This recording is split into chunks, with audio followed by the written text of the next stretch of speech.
शिव पुराण के एक कथा के अनुसार एक दिन भगवान विष्णु माता लक्ष्मी के साथ शेषनाग की शैया पर विश्राम कर रहे थे। उस समय सृष्टि के सृजनकर्ता ब्रह्मा जी उनके पास पहुंचे। आंखें बंद होने के कारण भगवान विष्णु को ब्रह्मा के आने का पता नहीं चला और वो सोए ही रहे।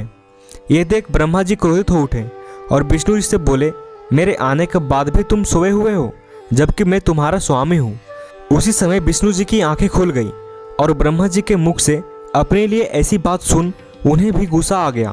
लेकिन फिर मन को शांत कर उन्होंने ब्रह्मा जी से कहा, हे प्रिय, आपका स्वागत है और किस बात को लेकर क्रोधित है। विष्णु जी की बात सुनकर ब्रह्मा जी ने कहा, हे विष्णु, मैं जगत के साथ साथ तुम्हारे भी संरक्षक हूँ। पूरे जगत में मेरा सम्मान किया जाता है, फिर तुम मेरा अपमान कैसे कर सकते हो। तब विष्णु जी ने कहा, हे ब्रह्मा, आप तो भली भांति जानते हैं कि मेरे अंदर पूरा ब्रह्मांड समाहित है।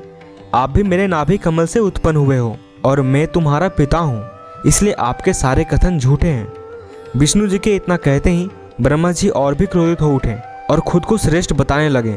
कुछ देर तो दोनों के बीच श्रेष्ठता के लिए बहस हुई, लेकिन उसके बाद दोनों हथियार निकाल लिया और उसके बाद दोनों के बीच एक भयंकर युद्ध शुरू हो गया। युद्ध के शुरू होते ही भगवान विष्णु अपने वाहन गरुड़ पर सवार होकर ब्रह्मा जी भी विष्णु जी पर तीर बरसाने लगे। इस तरह दोनों के बीच भयंकर युद्ध छिड़ गया। ब्रह्मा जी पर महेश्वर अस्त्र से प्रहार किया, जिससे बचने के लिए ब्रह्मा जी ने पशुपास्त्र चला दिया। दोनों अस्त्र के टकराने से पूरा ब्रह्मांड कांप उठा, लेकिन इसके बाद भी दोनों के बीच युद्ध चलता रहा। युद्ध का कोई भी परिणाम न निकलता देख सभी देवी देवता डर गए और स्वर्ग से कैलाश पर्वत पर भगवान शिव से मिलने पहुंचे। कैलाश पर्वत पहुंचकर देवताओं ने शिव जी को विष्णु और ब्रह्मा जी के युद्ध के बारे में बताया और किसी तरह रोकने के लिए कहा। देवताओं की बात सुनकर भगवान शिव ने कहा, मुझे इस युद्ध की जानकारी पहले से है। ये दोनों खुद को श्रेष्ठ साबित करने के लिए व्यर्थ युद्ध कर रहे हैं। साथ ही ये भी कहा कि मैं स्वयं युद्ध क्षेत्र में जाकर इस युद्ध को रोकूंगा। इसके बाद शिव जी युद्ध के मैदान की ओर चल दिए। वहां पहुंचकर भगवान शिव ने दोनों के बीच अग्नि के विशाल स्तंभ का रूप ले लिया। ये देख दोनों ही हैरान हो गए और एक दूसरे से पूछा, ये क्या है, हमें इसका पता लगाना होगा। इसके बाद दोनों ने निर्णय लिया कि जो इस स्तंभ के सिरे का पहले पता लगाएगा वही श्रेष्ठ माना जाएगा और दोनों स्तंभ के सिरे का पता लगाने निकल पड़े। विष्णु जी ने सूअर का रूप धारण कर जड़ खोजने लगे और हंस रूप में ब्रह्मा जी ने ऊपरी सिरों को खोजना शुरू किया। कई साल बीत गए, लेकिन न तो विष्णु जी को उस अग्नि स्तंभ का जड़ मिला और न ही ब्रह्मा जी को ऊपरी सिरा। अंत में विष्णु जी युद्ध के मैदान में वापस आ गए। विष्णु जी वापस युद्ध के मैदान में वापस आया देख ब्रह्मा जी वापस आने लगे। तभी रास्ता में उन्हें केतकी का फूल गिरते दिखाई दिया, तो ब्रह्मा जी ने फूल से पूछा, हे फूल, तुम क्यों गिर रहे हो और इसका ऊपरी सिरा कहाँ है। तब केतकी फूल ने जवाब दिया कि मैं तो इस अग्नि स्तंभ के बीच से कई सालों से नीचे गिर रहा हूँ, इसलिए मैं नहीं जानता कि इसका शीर्ष कहाँ है। तब ब्रह्मा जी ने उससे कहा, हे केतकी, अब से मैं जैसा कहूँ वैसा ही तुम करना। मेरे साथ नीचे चलो, मैं जो भी विष्णु जी को बताऊंगा उसमें तुम मेरा गवाही देना।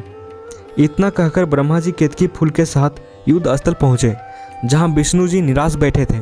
ब्रह्मा के पहुँचते ही विष्णु जी ने उनसे कहा कि मैं इसके जड़ को नहीं खोज पाया। यह सुन ब्रह्मा जी खुश हो गए और उन्होंने विष्णु जी को कहा कि वह अग्नि स्तंभ के ऊपरी सिरा को खोज लिया है और इस बात की गवाही केतकी फूल ने भी दिया। तब विष्णु जी ने ब्रह्मा को खुद से श्रेष्ठ मानते हुए उनकी पूजा की। ब्रह्मा जी के झूठ से क्रोधित होकर शिव जी तुरंत अपने असली रूप में आ गए।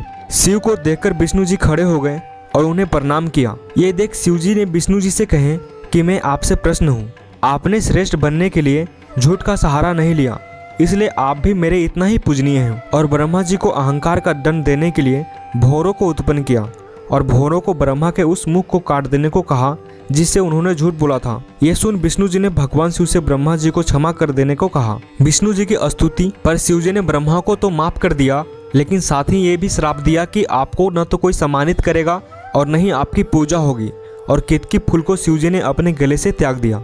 यदि आप भी सनातन धर्म के बारे में धार्मिक कथा, कहानी, महाभारत, रामायण, पुराण, धर्म ग्रंथ के रहस्यों को जानने में रुचि रखते हो तो हमारा चैनल लर्न सनातन को सब्सक्राइब करके बेल आइकन पर क्लिक कर लें।